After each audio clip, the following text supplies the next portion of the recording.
Le média au cœur du jeu, c'est Ndembo Mag. Aujourd'hui, nous vous présentons notre nouveau concept intitulé Ndembo Mag, l'entretien. Pour ce premier épisode, nous recevons Chagnard Victor, entraîneur de Sporting Club de Brazzaville, un club de Ligue 2 qui est actuellement en tête du championnat national. Avec lui, nous allons échanger sur son parcours d'entraîneur, sur sa méthodologie de travail et sur ce qu'il pense du niveau du football congolais.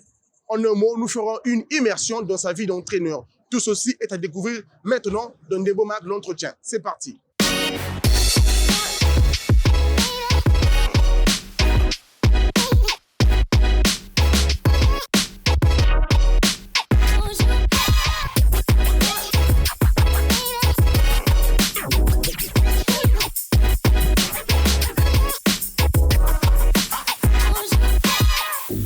Coach Victor, bonjour. Comment allez-vous? Tout va bien. Pour l'instant, ce début de saison se passe à merveille. Les joueurs sont bien réactifs. Le plan de jeu se met en place petit à petit. Donc, je suis un homme satisfait et comblé pour l'instant. Alors, nous sommes très heureux de vous recevoir sur ce plateau de notre nouveau concept, l'entretien pour Ndembo Mag. Et nous aimerions savoir, actuellement, vous êtes le premier leader du championnat national Ligue 2. Quelles sont vos impressions, quelles sont vos satisfactions à l'issue de ces 2 victoires en 2 journées? Tout d'abord, au niveau du premier match contre Ajax de Wenzé, qui s'est soldé par une victoire 2-0, je dirais que au niveau du contenu du match, il y avait assez peu de satisfaction. Je n'étais pas satisfait du tout. On a fait une bonne préparation. On va peut-être revenir sur ces sujets-là tout à l'heure. Mais on a fait une bonne préparation avec beaucoup d'équipes de Ligue 2 affrontées. Mais sur le contenu du match contre Ajax, vraiment, la deuxième mi-temps était catastrophique. On a le contrôle du match, 10 contre 11, 1-0, et les petits se sont effondrés, les jeunes se sont effondrés, ce qui en fait s'explique principalement par le stress, parce qu'on a une ossature d'équipe où on a quasiment 70-80% des joueurs qui ont entre 17, voire même 16 ans pour les plus jeunes, jusqu'à 20 ans, 21 ans, et on a des joueurs qui découvrent la Ligue 2. Et je pense que le stress de décevoir, ça a pris le pas. Le deuxième match contre Flamengo, le score est moins lourd, 1-0, mais le contenu est nettement plus positif. Et ça me laisse envisager de bonnes perspectives pour l'avenir, parce que je veux que les joueurs continuent de progresser dans le jeu. C'est ce qui m'intéresse. Gagner 1-0 en marquant la 90e sur coup de pied arrêté, ça m'intéresse pas. Donc, au niveau du jeu, on s'améliore. Les prochains tests avec une belle équipe, habituée à la Ligue 2, on va jouer Red Star, de Côte d'Ivoire. Donc, effectivement, du coup, ça va être un bon test dès ce lundi, en espérant que les buts soient au rendez-vous, mais aussi, surtout, que la qualité de jeu, un jeu au sol, soit effectivement en place. Ok, coach, nous allons revenir, si vous voulez bien, sur l'aspect sportif. Mais on veut d'abord plus connaître un peu plus sur vous, l'homme que vous êtes. Quel est votre parcours en tant qu'entraîneur? Alors, moi, tout d'abord, j'ai fait une carrière amateur dans le football en étant jeune. J'ai joué à un niveau régional en France. Et très vite, je me suis orienté vers le coaching, la direction sportive. J'ai eu la chance de partir vivre en Australie lorsque j'étais plus jeune. Là-bas, j'ai eu l'opportunité de m'occuper d'équipes de jeunes dans le football, ce qui m'a permis d'avoir cette première expérience à l'international, de devoir entraîner en anglais, découvrir les principes de l'interculturalité, voir un autre football. Et après, dans un deuxième temps, j'ai été aussi me former en France, passer des diplômes fédéraux en France. À l'époque, c'était des diplômes fédéraux.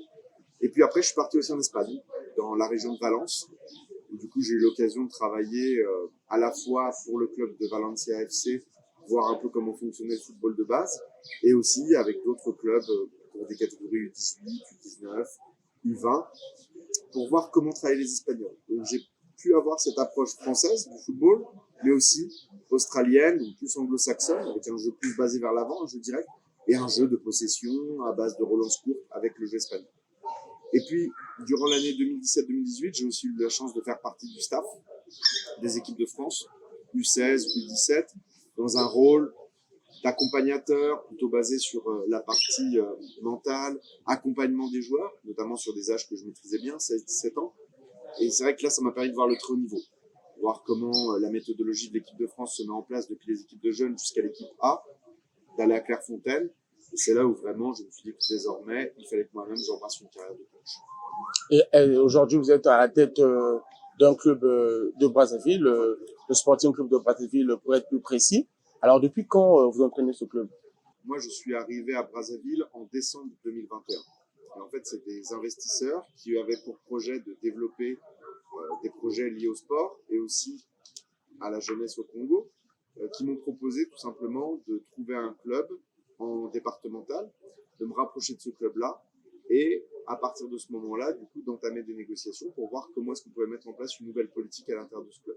Donc, Espoir de Wenzé, qui était en D1 l'année dernière, a été finalement à la tête. On a mis une nouvelle équipe à la tête, une nouvelle équipe dirigeante, notamment avec le président, l'honorable Yves Mundele Ngolo et Urusia, qui est député d'Ongoni dans la région des Plateaux, qui a pris la présidence et qui m'a nommé comme manager général. Ce qui signifie tout simplement que Espoir de Wenzé n'existe plus en tant que tel. C'est un cheminement finalement. C'est une nouvelle étape dans l'histoire d'Espoir de Wenzé, qui est un club formateur très connu du Congo. Il a formé Beni Makwana, il a formé Beni Mubaya, qui vient de partir justement à Tripoli. Donc c'est un club formateur, on continue dans cette lignée de formateurs, sauf qu'on n'est pas Wenzé. On est Wenzé, on est Talangaï, on est Mungali, on est tous les quartiers de Brazzaville, donc on est Sporting Club Brazzaville. Ok, alors coach, vous avez une grande expérience, vous avez travaillé dans pas mal de pays, vous avez une grande expérience footballistique. Alors aujourd'hui, quelle est votre méthodologie? Comment est-ce que vous travaillez avec les jeunes? Alors, la plupart du temps, moi j'aime bien la périodisation tactique.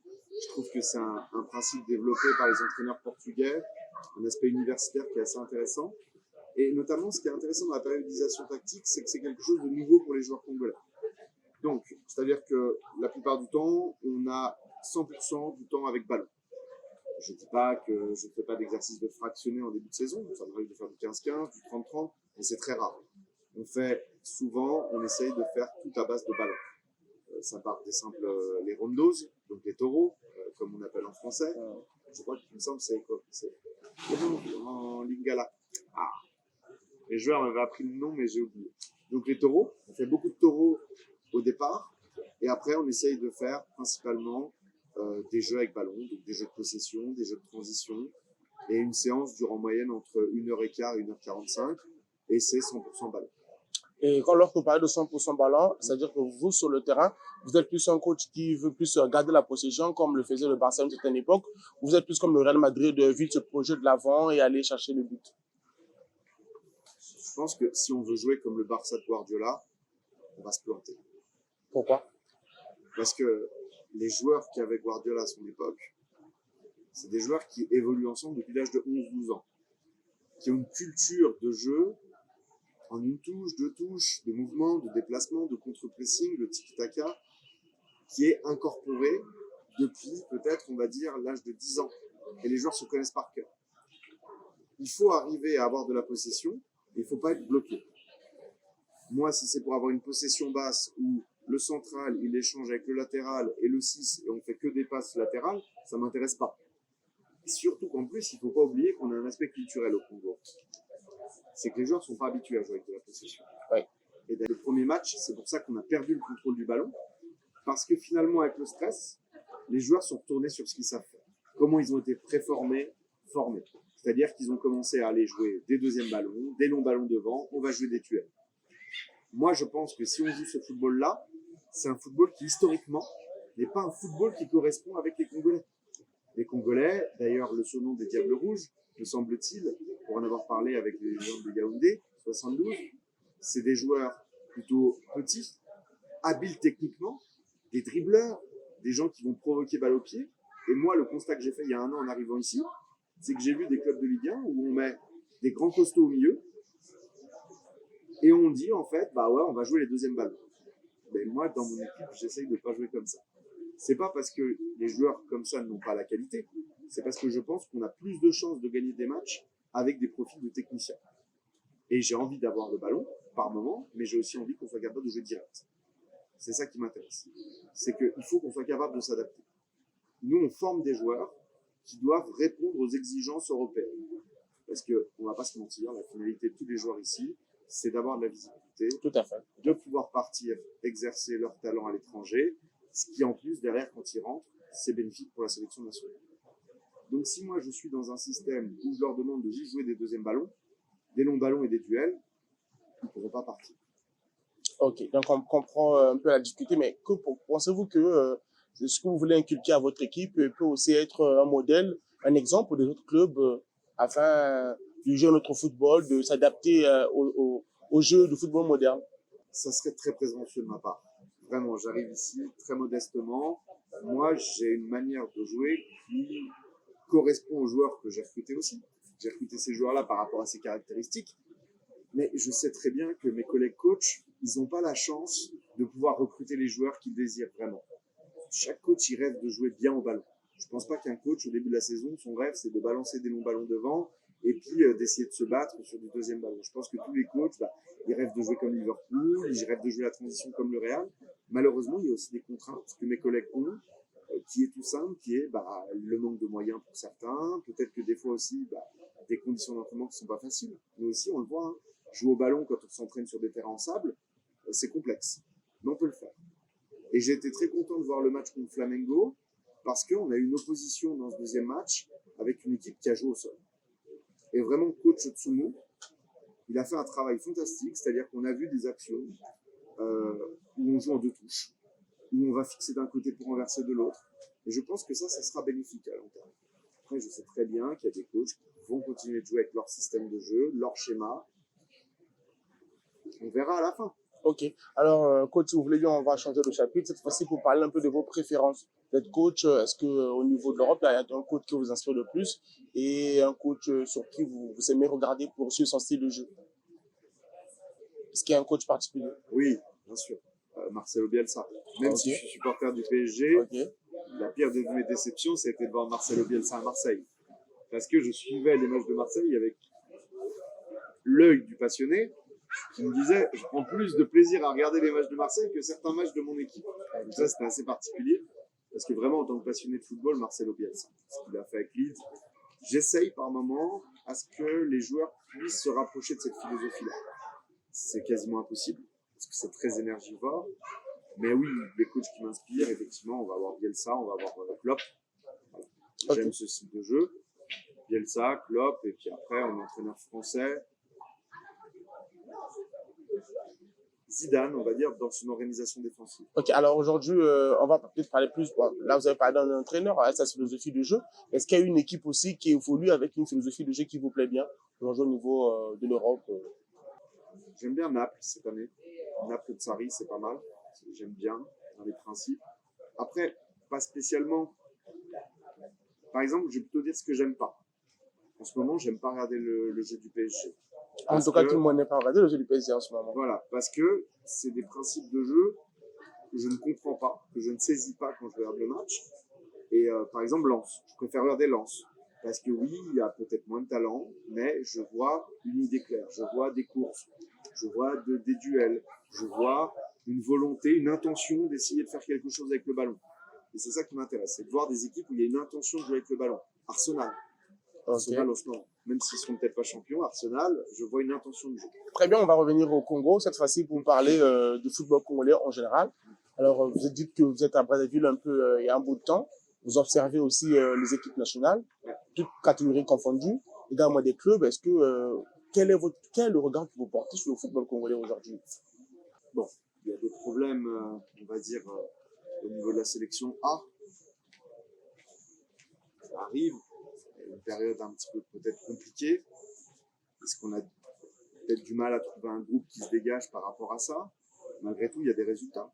Il y a un minimum de résultats. Alors oui, la campagne de Chan, elle n'est pas bonne au niveau des résultats en phase de groupe, mais il faut quand même se qualifier. Il faut quand même sortir la Centrafrique. Surtout qu'en plus, bon, Toropité qui a fini par rejoindre Otto, ce jour-là, à Massemba, le premier but qu'il met, ça fait mal aux Congolais, mais ça quand même, ça réagit grâce à Kader. Au niveau des U17, ils partent à la CAN demain, ils sont en route. Au niveau des U20, ils ont quand même fait un quart de finale où ça se termine au tir au but, mais ils sont à une place. Finalement, ils sont à une séance de tir au but de partir en Coupe du Monde. Les U23 vont jouer la CAN. Il y a quand même un réservoir. Aujourd'hui, vous jouez en Ligue 2. On sent que l'ambition, c'est d'aller en Ligue 1. Est-ce qu'aujourd'hui, vous regardez quand même les matchs de Ligue 1? Vous regardez comment ça se passe? Est-ce que... J'ai regardé beaucoup les matchs de Ligue 1 en arrivant ici, notamment pour mes détections. J'ai regardé beaucoup les matchs de Ligue 1, j'ai regardé beaucoup les matchs de Ligue 2 de l'année dernière. Bon, il se trouve que sur les matchs de Ligue 1, on a la chance cette année que ça soit retransmis sur FIFA+.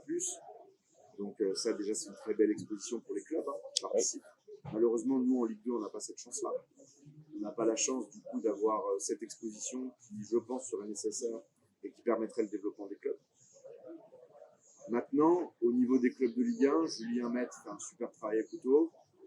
Voilà, il a essayé de passer par moi une défense à 3. Je sais que c'est compliqué parce que moi aussi, c'est quelque chose sur lequel j'aimerais évoluer peut-être cette année. Tactiquement, c'est compliqué à mettre en place. Et il fait du boulot parce que quand vous êtes l'équipe favorite de votre championnat, il faut répondre tous les week-ends, il faut répondre présent. Et il répond présent. Alors, il ne gagne pas 5-0 tous les matchs, mais il gagne, il avance. Et Diable Noir, je vais finir sur Diable Noir. Pour moi, Diable Noir, c'est le plus gros potentiel offensif. C'est le meilleur potentiel offensif. D'accord. Alors, merci coach de nous avoir donné vos avis sur nos différentes questions et surtout d'avoir accepté de répondre à toutes ces questions. Ndembo Mag vous remercie et on vous souhaite bonne chance pour la suite de la saison. Ça marche, merci.